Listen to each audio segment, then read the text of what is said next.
This might be a little bit of a gruesome building, but it's where many people in Bishkek go for one of the most special days of their lives. It is the wedding palace.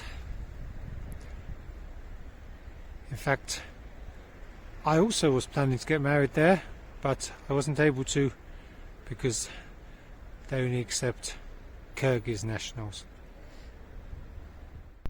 As you can see from the proposal, no pun intended, the building was constructed exactly as planned. It certainly looks a bit more like a palace on the inside. This is the ceremonial hall with its shiny floor, red carpets, marble tiles and stained glass windows.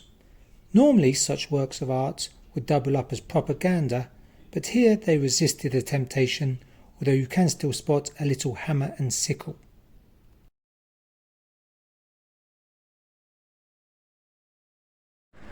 So just outside the British embassy in Bishkek. I know it doesn't look like an embassy.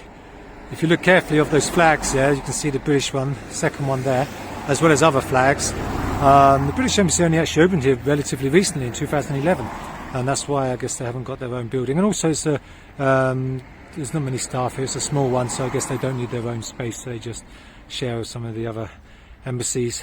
Anyway, because it's a small embassy, they don't have all the services that other embassies have. Other embassies you can get married, but unfortunately you can't get married here because they've only got a small staff.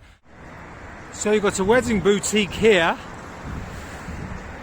I'm not quite sure why they've got a red phone box. Maybe it's just to give the model something to lean against on the photo shoots.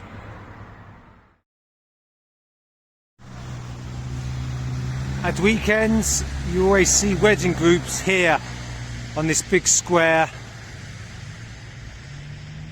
this big memorial here. It's a war memorial. It's not my favourite piece of art. But you see them there celebrating their big day by the everlasting flame there. Outside the wedding palace here, I've just noticed a couple of swans, and I guess it's not a coincidence they're here. Swans are, I think, the only animal, aren't they, that mate for life, so I guess it's a nice idea.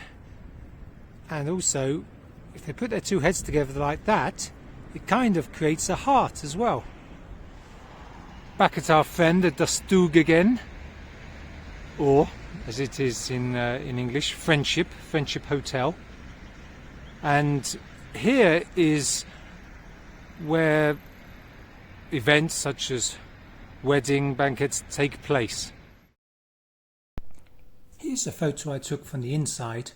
It's quite a large space. It can hold up to 200 guests, and note the big 3-ton chandelier in the middle there.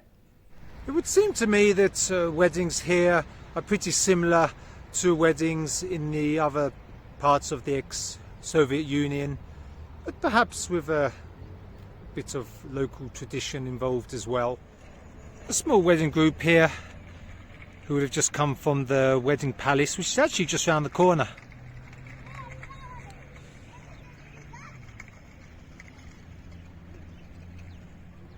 And as for me, well, I'll just have to stay a bachelor for a little while longer.